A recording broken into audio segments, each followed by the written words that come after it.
Have you ever felt that strange sensation in your gut? That moment when you're having a conversation with a woman and suddenly the entire dynamic shifts without warning. You're left feeling confused, defensive, and somehow guilty. This isn't random. You're experiencing one of the most sophisticated forms of emotional control that has existed for centuries, yet no one has ever explained to you. Today, you're going to understand the invisible chess game that's been played against you. You'll finally see how just 3 simple words, strategically deployed, can completely alter your emotional state, your decisions, and ultimately, your position of power in any relationship. The pain you feel is real. That confusion when a conversation suddenly turns against you. That frustration when you find yourself apologizing without knowing exactly what you did wrong. That emptiness when you realize you've been dancing to someone else's tune without even hearing the music. These feelings aren't accidents. They're the result of Machiavellian emotional tactics that have been perfected over generations. What if I told you that understanding these 3 specific verbal triggers could free you from this invisible prison? What if recognizing these patterns could transform your relationships overnight? This isn't about creating conflict. It's about finally seeing the truth that's been hidden in plain sight. Machiavelli wrote that, "Men are so simple and yield so readily to the desires of the moment that he who will trick will always find another who will suffer to be tricked." In today's relationships, this principle manifests in subtle linguistic patterns that bypass your logical defenses and target your emotional vulnerabilities. Women instinctively understand what modern psychology has only recently confirmed. Emotions drive decisions far more powerfully than logic. When a woman wants to shift the power dynamic, she doesn't need to make elaborate arguments or issue direct commands. She simply needs to trigger the right emotional state in you. Let's examine these 3 devastating verbal weapons in detail. Weapon number 1. You've changed. Picture this. Things have been going well. You're feeling confident, perhaps asserting yourself more than usual. Maybe you've been focusing on your goals, setting boundaries, or simply making decisions without seeking approval first. Then, in a quiet moment, she looks at you with a hint of disappointment and says those words, "You've changed." In an instant, your confidence crumbles. You feel accused of some unnamed betrayal. Your mind races. Changed how? When? Was it something I did? Something I didn't do? This is precisely the intended effect. You've changed is a masterful attack because, 1, it's impossible to defend against. Everyone changes over time. 2, it implies the change is negative without specifying how. 3, it positions her as the victim of your transformation. 4, it activates your fear of abandonment. The tactical brilliance is that this phrase shifts your focus from your own needs to desperately trying to prove you're still worthy of approval. You'll find yourself unconsciously adjusting your behavior, becoming more accommodating, more attentive, more willing to compromise, all without her having to directly ask for anything. You might notice yourself saying things like, "No, I'm still the same person," or, "What do you mean?" Each response further entraps you in a defensive position where you're now working to regain her approval rather than maintaining your authentic path. A real-world example: you start a new workout routine and become more confident. You begin making more independent decisions. She senses this shift in power dynamics and drops, "You've changed," into conversation. Suddenly you're questioning your new habits, wondering if your self-improvement is somehow hurting your relationship. The invisible leash tightens. Weapon number 2. Do whatever you want. You're considering plans with friends. Or maybe you're thinking about a purchase, a career move, or even something as simple as what to watch tonight. You mention it to her, seeking input or simply sharing your thoughts. Her response comes with a slight shrug. Do whatever you want. On the surface, this appears to be permission, even encouragement of your autonomy. Yet instantly you feel uneasy. The tone, the body language, everything suggests this is not freedom but a test. And you're already failing. This phrase is devastatingly effective because, 1, it presents as offering freedom while actually restricting it. 2, it sets up a no-win scenario. Take her at her word and face emotional consequences later, or abandon your desire and surrender your autonomy. It establishes plausible deniability. She literally told you to do what you want. It forces you to prioritize decoding her true meaning over your original intention. The genius of this tactic is that it places all responsibility on you while removing any clear guidance on how to succeed. Whatever choice you make becomes evidence of your priorities, and if her happiness isn't your top priority, you've revealed a character flaw. In practice, this often plays out with you canceling your plans or modifying them dramatically to include her. Or you might proceed but spend the entire time anxious about the consequences awaiting your return. Either way, your authentic desire has been corrupted, and your attention has been redirected to her emotional state. Consider this scenario. You mention wanting to spend Saturday watching the game with friends. She responds with, "Do whatever you want." Your enjoyment of the event is now poisoned. You'll either cancel, reinforcing that her subtle disapproval controls your choices, or go but text her throughout, demonstrating that even when physically elsewhere, your attention remains on her. The power dynamic is reinforced either way. Weapon number 3, "I'm fine." You sense something's wrong. Her responses are shorter, her tone is different, her body language is closed off. Concerned, you ask what's wrong. Her response, "I'm fine." Immediately you know you're in dangerous territory. Those two simple words contain multitudes of hidden meaning. Your mind begins racing through recent events, searching for your transgression. The problem could be anything, or nothing at all. But now your full attention is devoted to solving this emotional puzzle. This phrase dominates because, 1, it creates an immediate information asymmetry. She knows what's wrong, but you must guess, 2. It positions her as the emotional gatekeeper. Only she can grant resolution. 3. It triggers your natural problem-solving instincts while providing no clear problem to solve. 4. It ensures your complete attention and emotional investment. The brilliance here is that "I'm fine" forces you into the role of emotional detective. You'll invest enormous energy trying to identify and fix an issue that may not even exist or may be entirely unrelated to you. Your time, focus, and emotional resources are now directed exactly where she wants them, on her. In daily life, this might emerge after you've been busy with work or spent time on personal interests.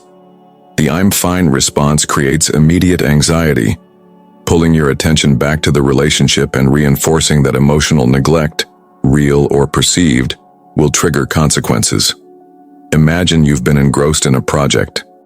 Hours later, you notice her quietness and ask if everything's okay. "I'm fine," she says in a tone that clearly indicates she's not. Now your mind abandons all other priorities to focus exclusively on repairing this undefined emotional rupture. You've been successfully redirected without a single direct command. These 3 phrases aren't random. They exploit fundamental psychological vulnerabilities that most men share. The need for validation and approval, the desire to fix problems and resolve conflict, the fear of being inadequate or causing harm, the instinct to protect and provide emotional security. What makes these tactics so effective is that they bypass your conscious defenses. They don't trigger your usual resistance to being controlled because they don't present as control attempts. Instead, they appear as authentic emotional expressions that any caring partner would respond to. This is pure Machiavellian genius. The perfect strategy doesn't appear to be a strategy at all. As Machiavelli himself noted, the promise given was a necessity of the past. The word broken is a necessity of the present. These phrases make promises of honesty while breaking the fundamental agreement of direct communication. Now I'm going to reveal the master strategy that ties these 3 phrases together. The crown jewel of Machiavellian emotional control that few men ever recognize until it's too late. These 3 phrases are most devastating when used in sequence as part of a sophisticated emotional triangulation technique. Here's how the complete strategy unfolds. Phase 1. You've changed creates the initial emotional destabilization. It questions your identity and creates insecurity about the relationship's foundation. Phase 2. As you attempt to prove you haven't changed, or that your changes are positive, You seek opportunities to demonstrate your commitment. When you suggest doing something for her or the relationship, do whatever you want is deployed, creating a no-win scenario that tests your willingness to sacrifice your desires. Phase 3, regardless of your choice, I'm fine, becomes the final trap. If you proceeded with your own desires, it punishes your independence. If you abandoned your preferences to please her, it withholds the validation you sought, keeping you in a continuous state of emotional debt. This 3-part sequence creates a perfect closed loop of control. Your confidence is undermined. Your decision-making autonomy is compromised. Resolution and emotional peace are withheld. The true mastery is that at no point does she issue a direct command or make an explicit request. You voluntarily surrender your emotional freedom, decision-making authority, and peace of mind, all while believing you're simply being responsive to her feelings. Consider how this plays out in a relationship. You start asserting yourself more at work and home, triggering "you've changed."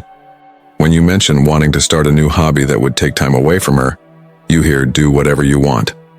After adjusting your plans to include her more, you still sense tension, ask what's wrong, and receive "I'm fine."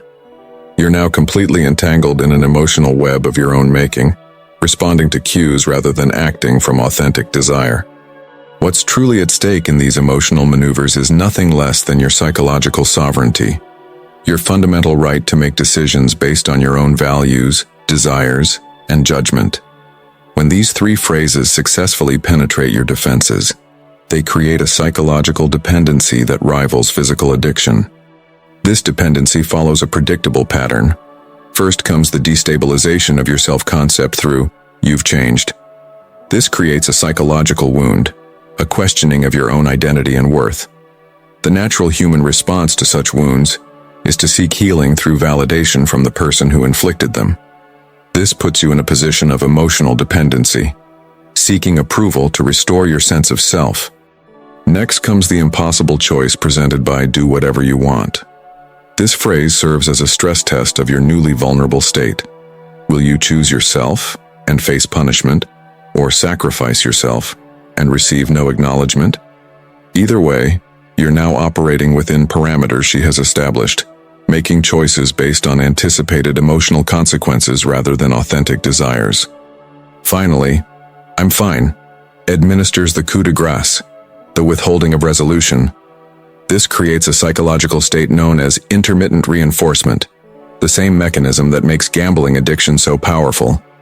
You never know when or if your efforts will be rewarded with emotional peace, so you keep trying harder, investing more, sacrificing greater portions of your autonomy in hopes of finally resolving the tension. The ultimate price you pay goes far beyond individual instances of compromised choice. Over time, this cycle fundamentally rewires your decision-making process. You begin to anticipate emotional manipulation before it happens, preemptively adjusting your behavior to avoid triggering these phrases. Your internal dialogue shifts from "what do I want" choice to "what choice will cause the least emotional disruption?" This is the moment when most men surrender their emotional sovereignty entirely. They accept that their role is to constantly scan for emotional cues, adjust their behavior accordingly, and accept that resolution is always just out of reach. The power dynamic is completely inverted. She now controls the emotional thermostat of the relationship while appearing to be the more vulnerable party. What makes this strategy particularly insidious is how thoroughly it's normalized and even celebrated in our culture. Consider how often you've heard advice like, "Happy wife, happy life." If she's upset, you did something wrong. Men need to be more emotionally attuned to women's needs.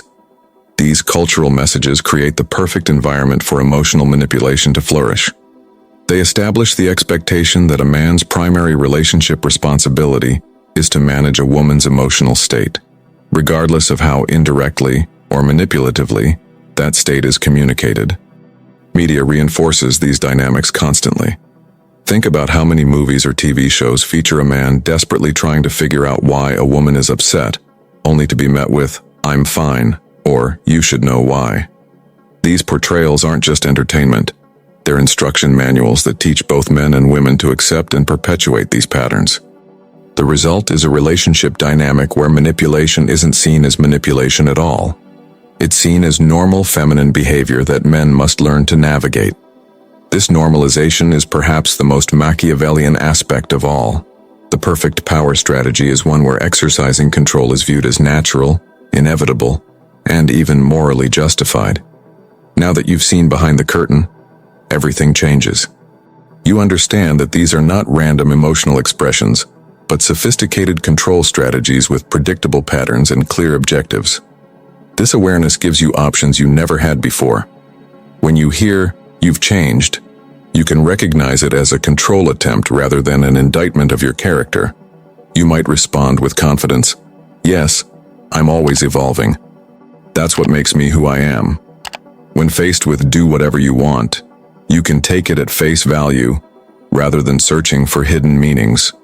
Make your decision based on your authentic desires, not anticipated emotional reactions.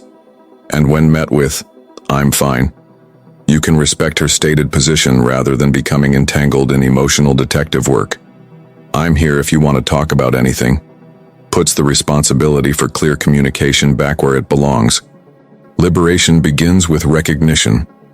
Now that you can identify these phrases for what they are, tactical deployments rather than authentic expressions, you can respond strategically rather than reactively.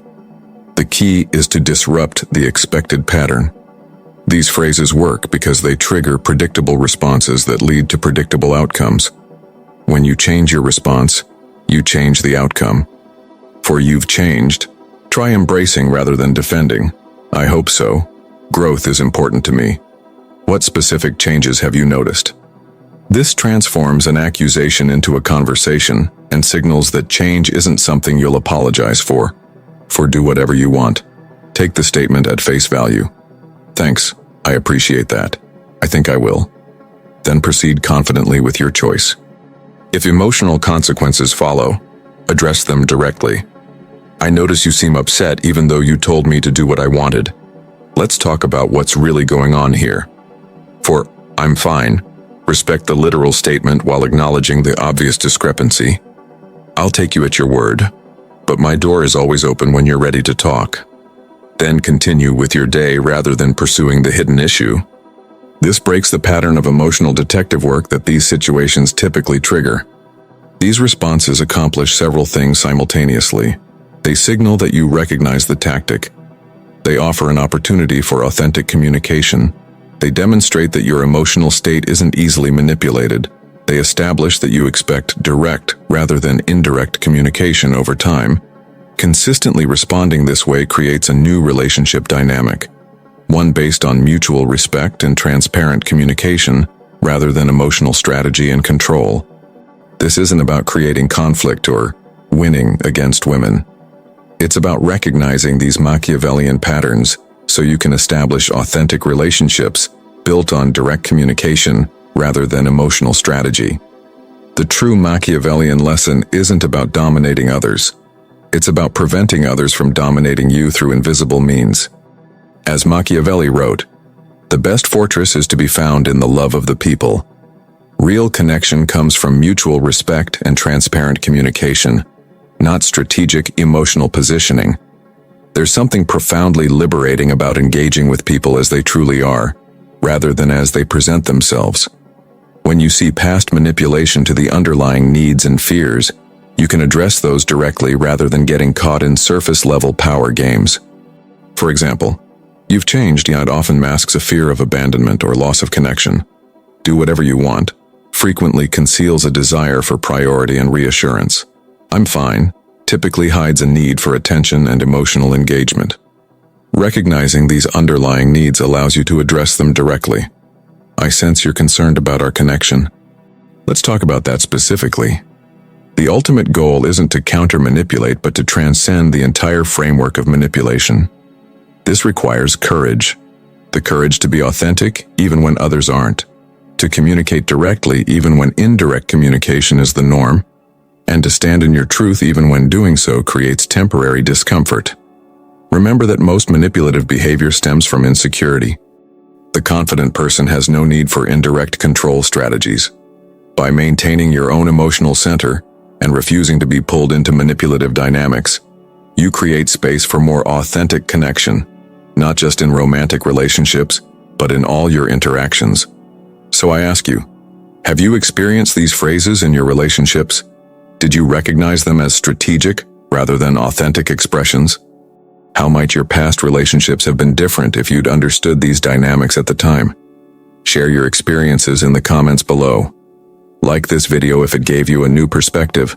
Subscribe for more insights that no one else is talking about, and check out our previous videos on understanding the hidden dynamics of modern relationships. Remember, awareness is the first step toward change. You can't address what you don't recognize. Now you see what was previously invisible, and that changes everything. The question is, what will you do with this knowledge? Will you continue to dance to someone else's emotional tune, or will you begin to compose your own? The choice, as it always has been, is yours. But now it's a conscious choice, and that makes all the difference.